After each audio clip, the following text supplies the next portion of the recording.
Brussels is Europe's boom city. New buildings seem to be going up every day. This one will house the administration of the European Community, now scattered all over the city. 3,000 Eurocrats will work here.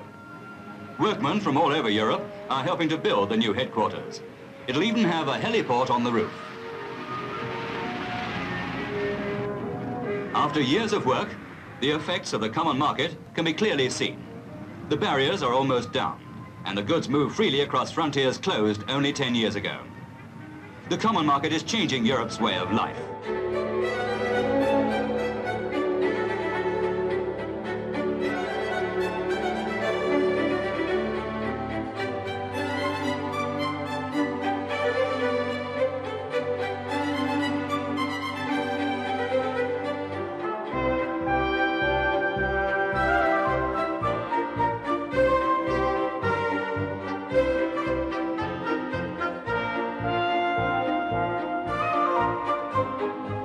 Nowhere on the changing face of Europe is the drama of human progress better seen today than in its high alpine reaches. The remote mountain areas where new roads are being cut through woods of spruce and pine, right into the lives of once self-contained little communities with a way of life all their own. Today, it's a place where new ideas are taking over in the developing technique of forestry. Time is catching up with the men of the woods. They know, these woodcutters, just what it's like to battle every day of their working lives against nature. They belong to one of the most famous of the world's forest communities, at Berchtesgaden in the Bavarian Alps. Their locally built Horn sledges are designed specially for the job of bringing timber down the mountain. But each sledge alone weighs more than 100 weight, and it takes skill and nerve to steer a crushing load of logs down a 50-degree ice slope at more than 20 miles an hour. One mistake, and your wood pulp.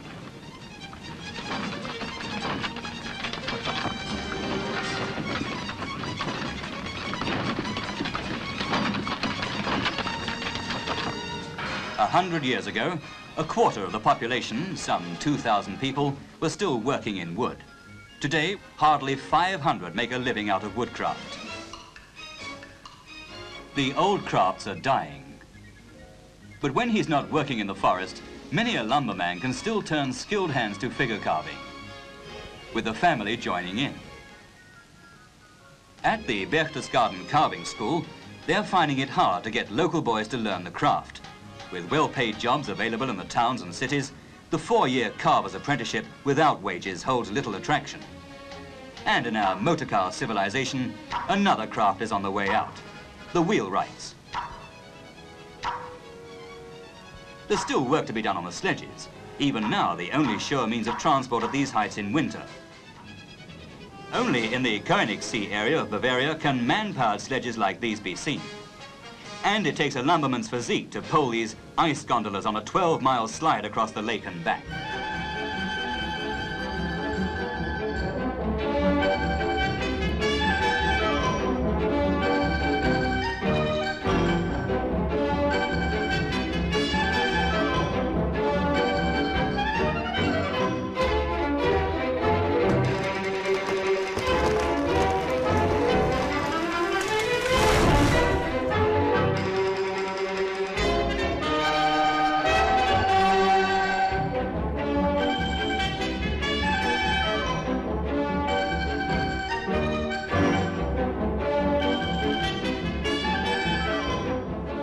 A reindeer farmer sees his herd only once a year, when they're rounded up from the forests.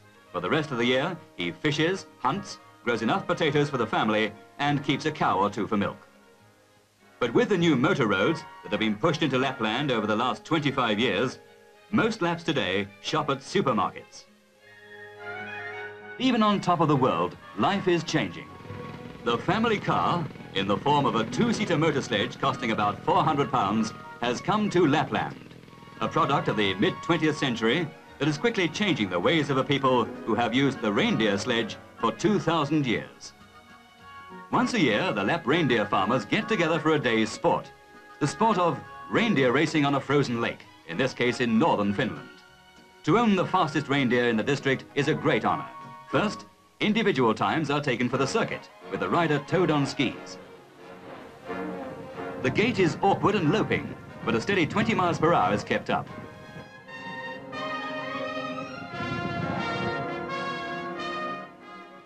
After the day's fun, the serious work of reindeer herding begins.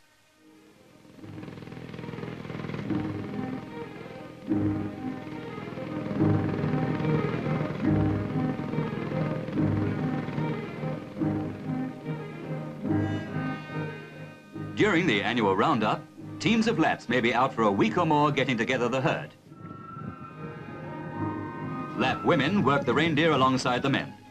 This woman owner, Katrina, a widow, belongs to a Lap tribe which came from near Petsamo, now part of Russia. Her tribe were driven into Finland by advancing Russian troops at the end of World War II. When the branding and gelding is finished, and no instruments other than human teeth are used for gelding, the herd is driven through to the inner corral. The herd is sorted, identified, and claimed by the owners. Every winter, this separation of reindeer has gone on for thousands of years in Lapland. It's the big event of the year. For to the Lap, the reindeer is everything. It feeds him, it clothes him, and up until a year or so ago, it pulled his sledge across the snowy wastes.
Venice is a city where the cars stop at the end of the causeway from the mainland.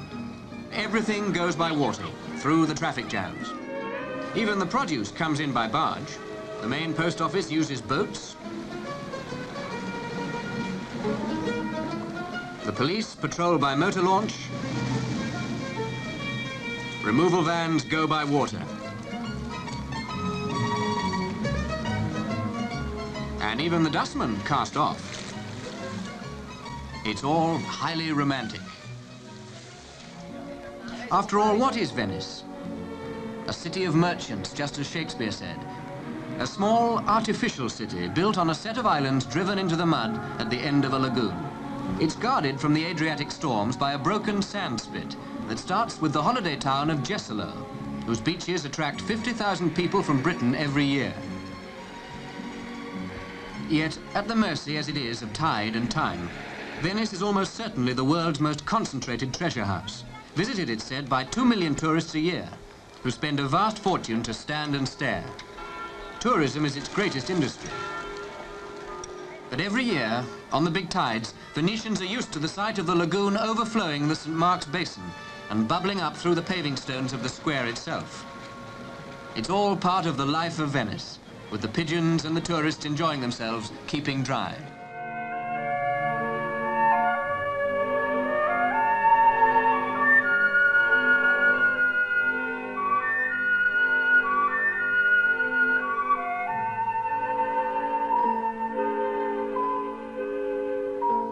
More of a problem than the tides are the 200 motorboats, the high-speed taxis of the Grand Canal.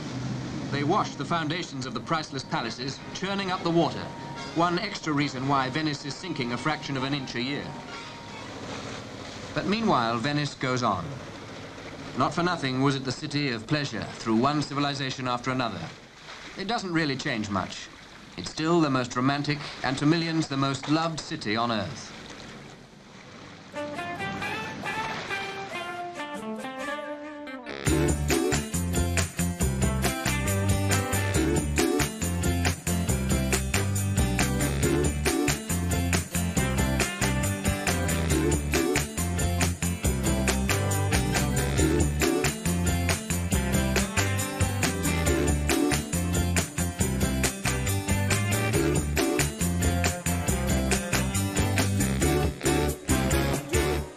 Costa Smeralda means Emerald Coast. 35 miles of clear green sea lapping deserted, well, almost deserted beaches. A consortium headed by the 29-year-old Aga Khan bought this stretch of coastline in 1962 and is developing it as Europe's luxury holiday playground. Their master plan calls for the construction of more than 8,000 villas and flats and 35 to 40 hotels by the 1970s. The traditional Sardinian style, such as this 100-bedroom hotel built by a British company, is the most popular. Miles of new roads are being built, fresh water supplies, electricity and telephone cables are being laid. It's estimated that eventually £90 million may be invested in this 35-mile playground. So far, the venture has been a success. Royalty, film stars and people who can afford £6 to £10 a day full board at a hotel are enjoying the Mediterranean sun without crowds. Others are buying waterside flats from about £5,000 and villas from about £10,000.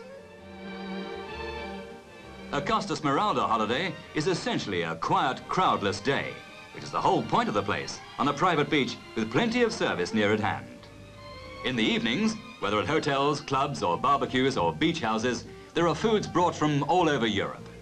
Most of the visitors are from England, Germany, France and Italy, and the 4 languages fly to and fro.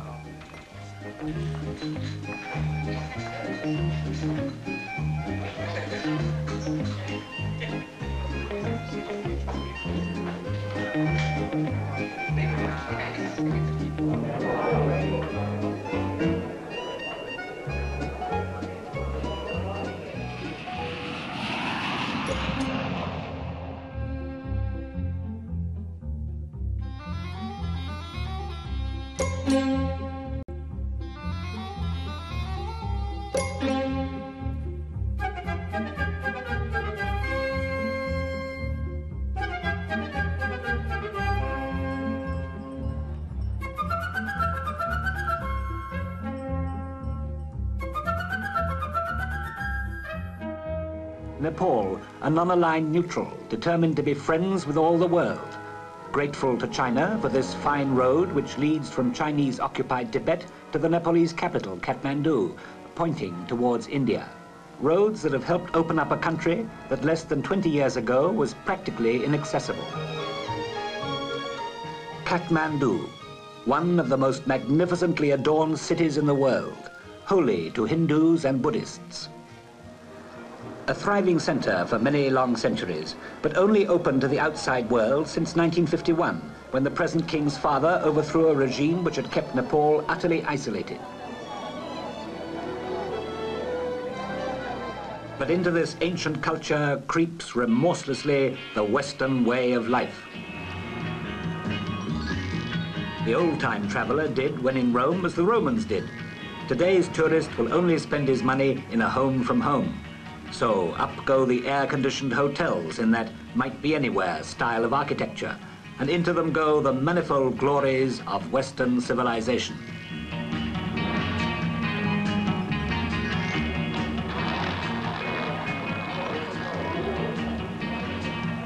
A new breed of people comes willy-nilly into existence. 6 months ago, this smart young casino employee was a Tibetan peasant. Tradition is dished up to tourists in forms like this absurd devil dance, performed in a car park in the light of bonfires drenched in kerosene.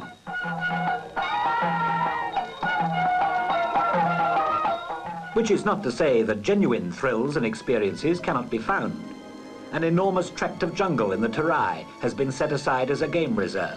Tiger, rhino, crocodile, all manner of game abounds. It's more dangerous than it looks. More than once a charging rhino has brought down a jumbo load of tourists, but without as yet fatal consequences.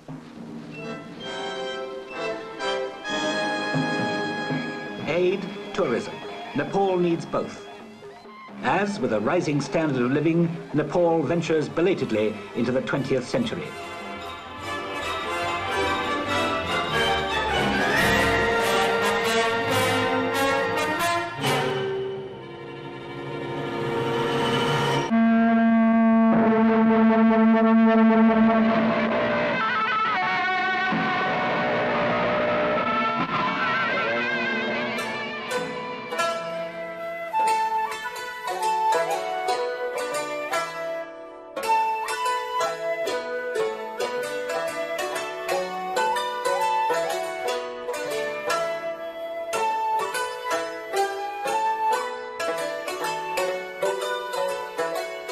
On this day, the Dalai Lama speaks to thousands of his fellow countrymen, come from far and wide to commemorate the 10th anniversary of the bloodily suppressed uprising of the Tibetan people against their Chinese masters.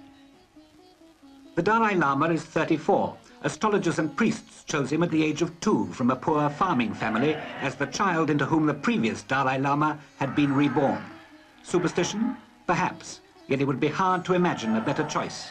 Against enormous odds, he has kept his scattered people utterly united in their faith and national identity. But soon the speeches give way to dance and song. Dances that are more than just enjoyment, that are one more way of preserving the essence of home.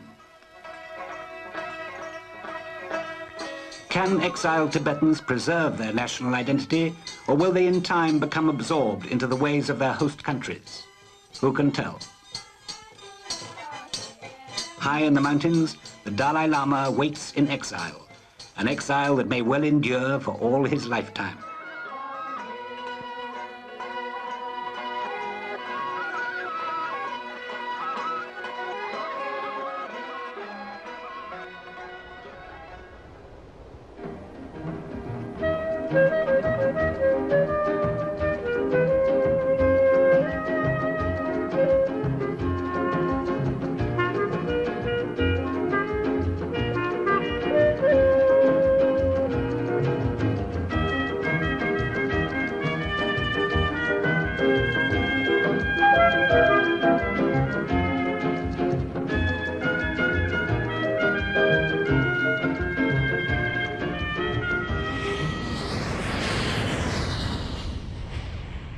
It's Manly Beach, one of the world's great surfing beaches, not far from the spot where the first British settlers landed in Australia more than 175 years ago.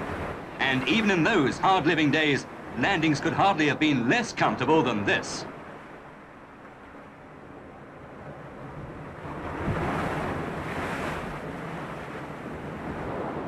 Today's settlers, the new Australians of the 1960s, are reaching Australia's shores from many countries at a rate of around 135,000 a year, and finding their way even into such traditional Aussie strongholds as the life-saving clubs. And here's a present-day reminder of how it all began. That first landing of 1,030 soldiers, sailors and convicts in 1788, on a day now called Australia Day. It's the day when thousands more migrants become real Aussies and take the oath of allegiance to Queen Elizabeth II, the Queen of Australia. The day of more than 100 naturalisation ceremonies. To become full citizens, the new Aussies must have lived 5 years in the country and be able to speak English. But it doesn't mean goodbye to the customs and culture they've grown up with.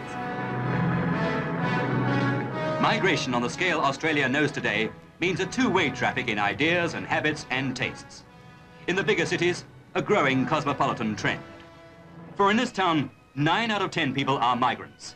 Yugoslavs, Italians, Germans, English, Irish, Scottish and Welsh, Spaniards and Greeks. 30 and more different nationalities. The migrants who find it easiest to get used to Australia are the youngsters. They merge naturally into a new generation of Australians. A country whose population of 11 million today may grow 6 times over in their lifetime. A country in a hurry to make a splash in the modern world.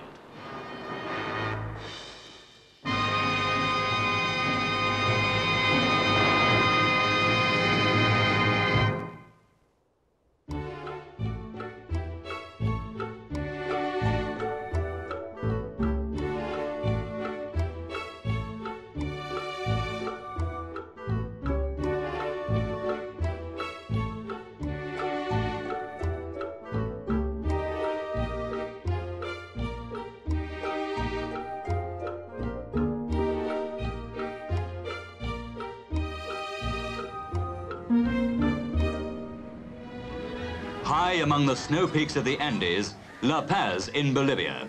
The air is so thin that new arrivals feel giddy. In the high streets of La Paz, you can see for yourself the Indians of Bolivia, squatting on the ground, marketing and strolling about, dignified and composed, with the women wearing their extraordinary bowler hats. But colorful travel pictures can't hide the great problem of Bolivia. The poverty and disease and backwardness of these Indians whose traditions go directly back to the Incas, but who haven't yet taken their place in the 20th century. There is no need for things to be so grim in Bolivia. The trouble is human stubbornness. Bolivia is really two countries. One, the high plateau, icy, unfertile, unfit for human beings. But most of the human beings insist on living here.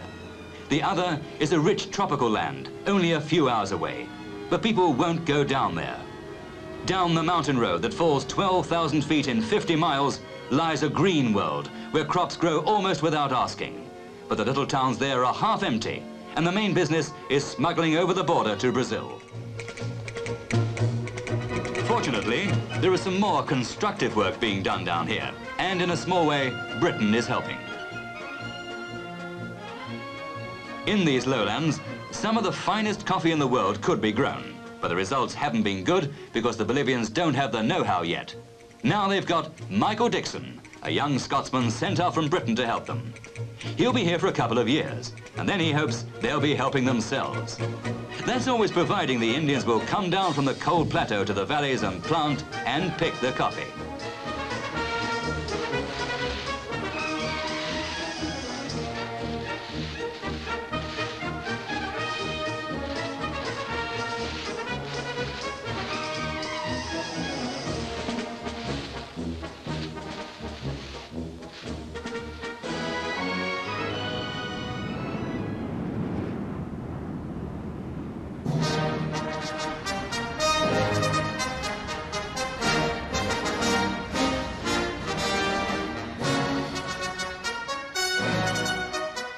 This is a scene that made history, the first visit ever by a British reigning monarch to Chile. Thousands cheered the Queen in the autumn of 1968. Since then, thousands in Britain have been looking at the map. Often called the English of the South, Chileans have strong links with Britain. This goodwill grew from the British sailors, soldiers, and adventurers who helped win Chile's War of Independence from Spain some 150 years ago. Many stayed to help shape the country. As enduring as the statues are the traditions, especially in the services. The Chilean Air Force flies British Hunter fighters. The country's banking, commerce, and industry were built up with the help of people from Britain. There's no doubt about the origin of that post office.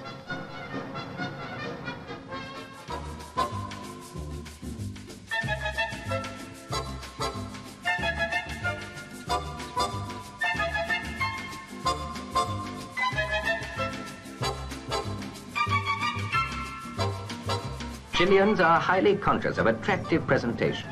The London image is a big selling angle. British recording artists are tops.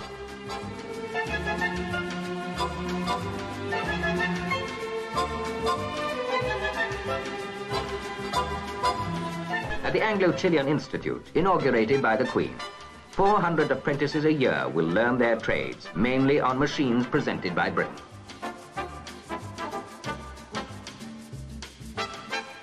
During her stay, the Queen planted a sapling. It was a traditional commemoration of a royal visit. It stands today as a symbol not only of friendship, but of new opportunities. Will it grow into a sturdy tree, or just slowly wilt away? The next few years will tell.